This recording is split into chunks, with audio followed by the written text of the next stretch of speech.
Bom, saudações a todo mundo. Eu tô gravando esse vídeo aqui para ver se a gente tem uma alternativa caso alguma aula ao vivo não funcione, não dê certo ou tenha algum problema de conexão. É mais uma alternativa mesmo, tá? Eu tô fazendo um teste aqui para ver se vai funcionar bem a aula gravada com comentários ao vivo. Então vamos ver se vai funcionar. A gente, na última aula, a gente viu alguns conceitos de resolução de problemas e a gente começou a ver conceitos de algoritmos mesmo, de programação mesmo. Então a gente começou a ver conceito de variáveis, a gente viu também um pouco de operadores, mas como faz um tempinho já, então resolvi começar a aula fazendo uma pequena revisão com alguns exemplos novos para ver se a gente refresca a memória e fica pronto para o próximo conteúdo. Então, o que a gente vai ver nessa aula é a revisão do conceito de variáveis, a gente vai ver um pouco de operadores e a gente vai ver também comandos de entrada e saída. Bom, então, para a gente ver de novo o conceito de variáveis, imagine a seguinte situação. Para se construir as paredes de uma casa, esses valores são hipotéticos, tá?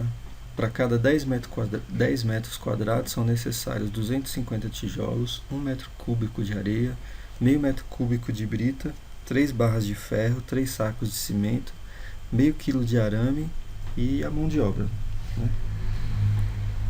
O custo desses materiais fica aproximadamente isso aqui, ó. Tijolos fica R$ 480 o milheiro, né? Cada 1.000 tijolos.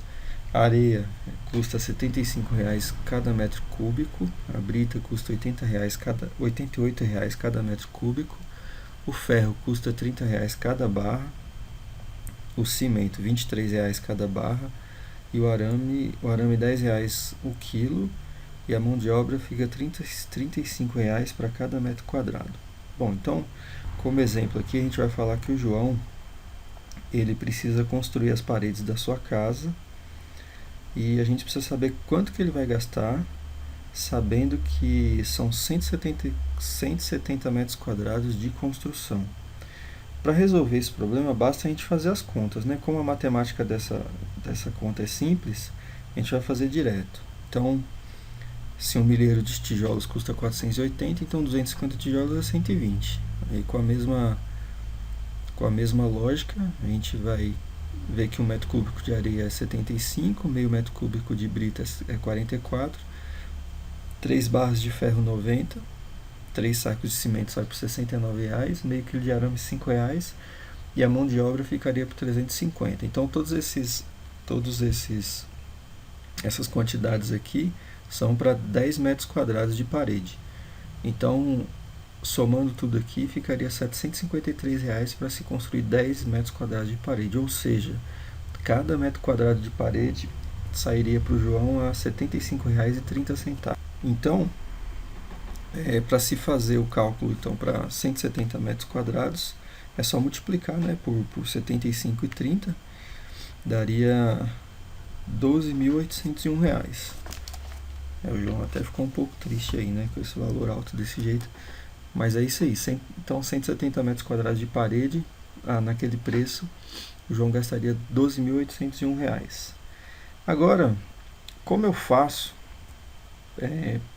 se eu tiver que fazer a conta para outra casa? Uma casa menor de 100 metros quadrados ou uma casa maior de 250 metros quadrados? Bom, basta multiplicar pela nova medida, né? Então, se cada metro quadrado custa R$ 75,30, então basta multiplicar pela medida nova que a gente vai saber quanto que vai sair a construção de cada casa. Então, no caso, a casa menor de 100 metros ficaria por R$ 7.530 e a casa maior de 250 ficaria por R$ 18.825. Então, a medida pode ser um valor variável, né, que eu posso usar nesse mecanismo. Na verdade, esse mecanismo, né, que a gente já conhece o nome, que é um algoritmo, um mecanismo que a gente vai usar que toda vez vai ser o mesmo valor e toda vez a gente vai usar para qualquer tamanho de casa e a gente vai conseguir ter o valor que a gente precisa. E ainda tem mais. Eu também poderia, né, tratar os valores de custo de material como valores variáveis, que aí dessa maneira esse algoritmo continua funcionando mesmo se os preços dos materiais forem alterados. Portanto, na computação, as variáveis, né, são espaços de memória que a gente cria para usar valores que não são fixos. Então, no caso lá, se eu tivesse que calcular o preço da construção para outros tamanhos de casa, então a medida das paredes da casa seria um valor variável. Também a gente pode falar que variáveis são valores que podem ser modificados para que a gente possa chegar no resultado do problema, ainda que o mesmo problema se repita, mas em situações diferentes ou para pessoas diferentes. A mesma coisa que a gente viu. Se, no, o, a gente poderia usar o mesmo programa para o João, que tem uma casa de 170 metros quadrados, mas pode usar o mesmo programa para outras pessoas que têm casas de tamanhos diferentes. Então, para que a gente possa fazer isso, o tamanho da construção precisa ser uma variável. Então, como é que eu faço para criar uma variável? Então, a gente vai ver agora uma coisa que eu acho que a gente nem chegou a ver em sala de aula, que é como que a gente cria uma variável, como que é a criação de uma variável. Toda variável, antes de ser utilizada, ela precisa ser criada. E para isso a gente precisa informar para o computador de qual tamanho que ela vai ser. O computador precisa saber qual tamanho que ela vai ocupar na memória, para que ele reserve na memória o tamanho certinho para cada tipo de informação. Na computação nós temos basicamente três tamanhos diferentes para as variáveis. Temos o tamanho de uma letra, né, se a gente for armazenar uma letra, um X, um V, um F. A gente tem o tamanho de um número inteiro, né, um 5, 42, um 987, qualquer número inteiro a gente tem, é um tamanho diferente do tamanho da letra. E a gente tem também o tamanho do número real, 3,14, 0,5, 14,999 são exemplos de números reais. Cada um desses tipos, desses três tipos, ocupa um tamanho diferente na memória. Por isso eles precisam ser diferenciados. Na programação, a gente usa nome específico para identificar cada um desses tipos. Para falar para o computador o tamanho de uma letra, a gente usa a palavra char, que vem do inglês character. Para o tamanho do inteiro, a gente usa o termo, uma palavrinha int, que vem do inglês integer, que é de inteiro, né? E para o tamanho do número real, a gente usa float, porque em inglês os números reais eles não são chamados reais, eles são chamados de flutuantes. Então por isso float, de flutuante. Então agora imagina que a gente precisa criar uma variável de número real para armazenar o preço do dólar, por exemplo. Tá? Vamos dizer que a gente precisa criar uma variável que vai guardar o preço do dólar. E a gente precisa também de uma variável inteira para armazenar a idade de um cliente e uma variável do tipo letra, né, do tipo char, para armazenar o tipo sanguíneo de um paciente. Para eu criar uma variável, eu preciso mostrar o tipo e o nome da variável, né? A gente dá um nome para ela. Então, para a primeira, do preço do dólar, eu coloco o tipo, nesse caso é float, né? Preço, a gente coloca números reais, né? Float. E o nome, vamos chamar ela de P dólar, para preço de dólar. Tá? Pronto, a variável P dólar já está criado na memória, já tem um espacinho lá na memória que eu posso colocar o preço do dólar.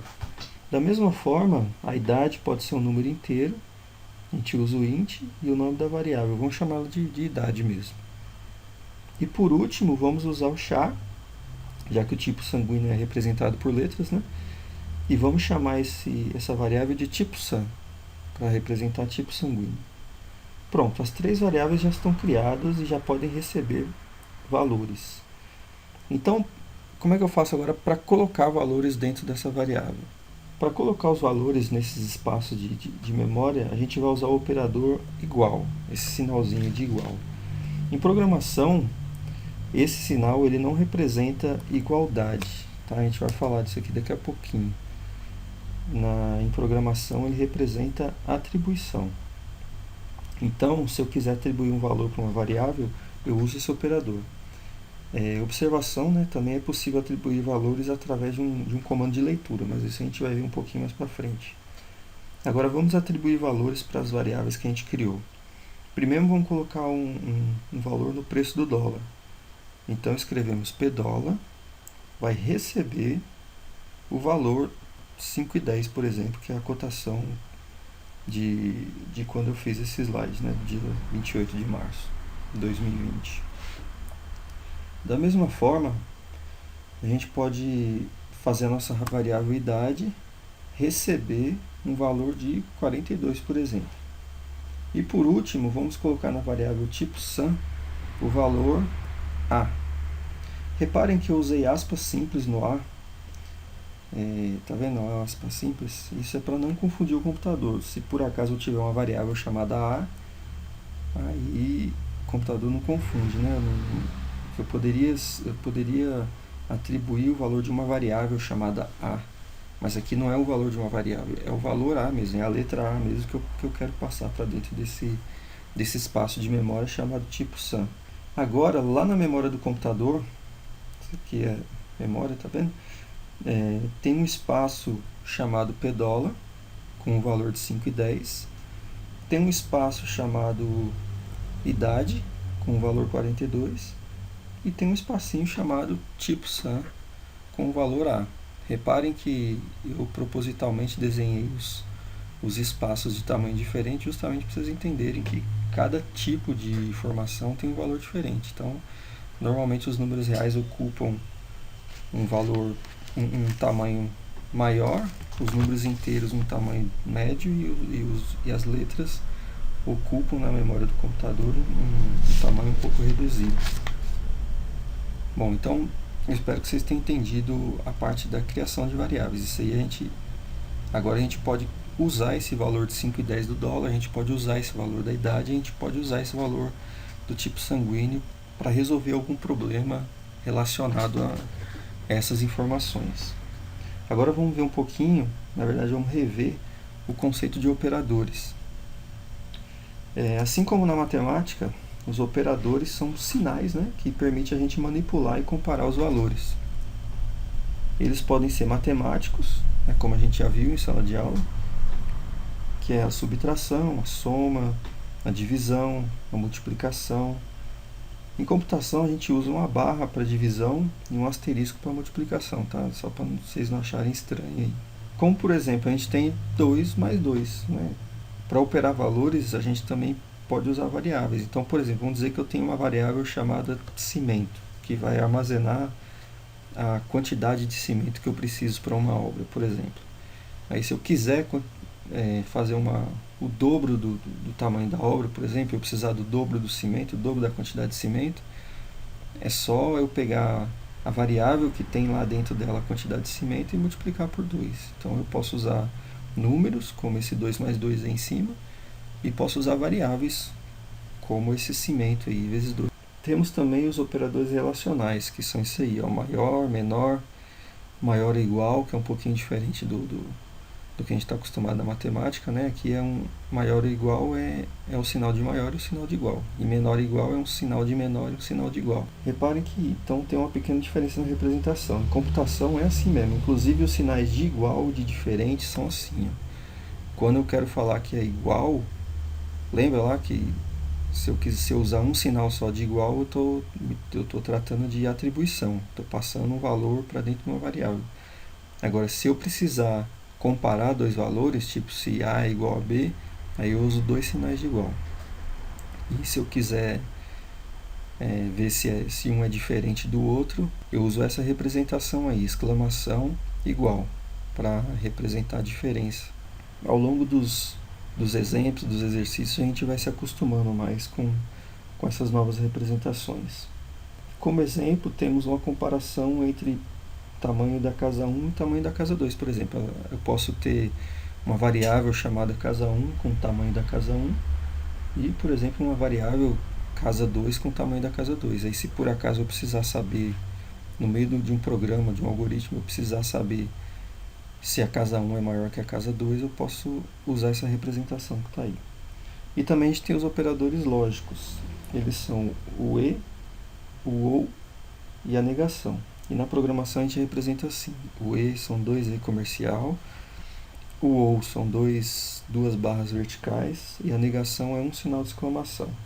Só que esse aqui, por enquanto, a gente não vai ver não. Em outro momento a gente vai ver para não confundir a cabeça agora, tá?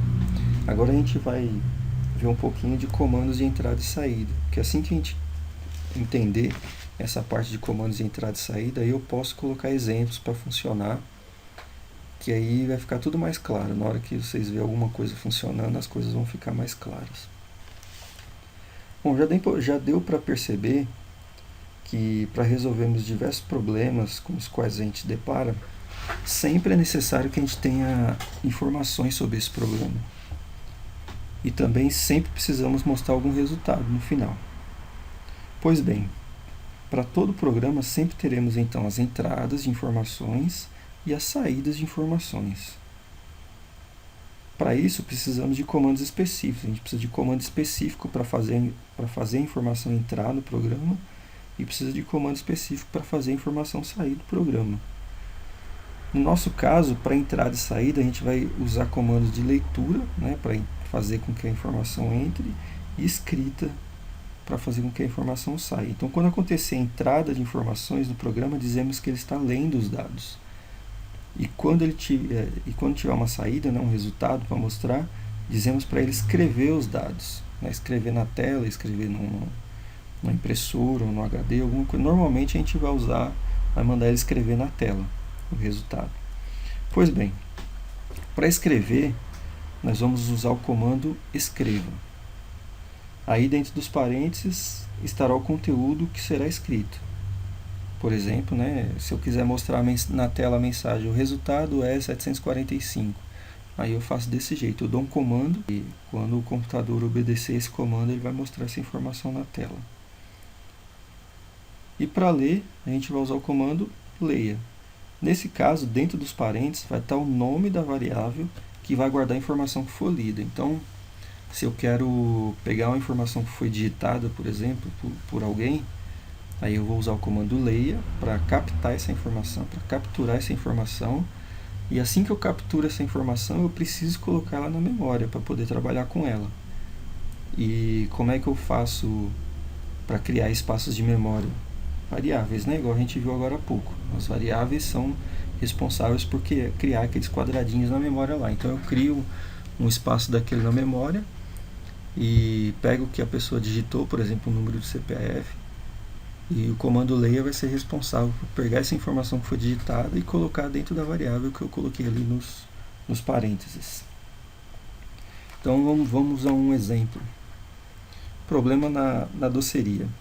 Dona Sandra é dona de uma doceria e precisa de um mecanismo que ajude a calcular o custo dos brigadeiros de acordo com a quantidade de pessoas que irá consumir. Então, ela sabe o que ela faz para fazer os brigadeiros para 5 pessoas, mas a dificuldade que ela tem é que toda hora que chega um pedido diferente para uma quantidade de pessoas diferentes, ela tem que ficar recalculando o valor. Então, para a gente dar um início aqui, a gente sabe que para 5 pessoas são necessários uma lata de leite condensado, que custa R$ 3,99 em média, uma colher de margarina, que são aproximadamente 15 gramas, né? Dá uns 18 centavos mais ou menos, 4 colheres de chocolate em pó, que dá uns 24 gramas, sai a mais ou menos R$ 1,58, e um pacote de chocolate granulado que custa em média R$ 5. Então, para fazer brigadeiros para 5 pessoas, não é 5 brigadeiros não, tá? É brigadeiros suficientes para satisfazer 5 pessoas. Daria R$ 10,75. Então, a gente pode concluir que para cada pessoa a dona Sandra gastaria R$ 2,15. Então a gente já sabe quanto que é para uma pessoa, a gente já sabe quanto que é para 5. Mas e se fossem 20 pessoas, ou se fosse 50, ou se fosse 390? Então vamos ajudar a dona Sandra com esse problema aí. Bom, nesse primeiro exemplo, a gente vai considerar os preços fixos dos ingredientes, tá? Para não dar muito trabalho, para deixar as coisas mais simples.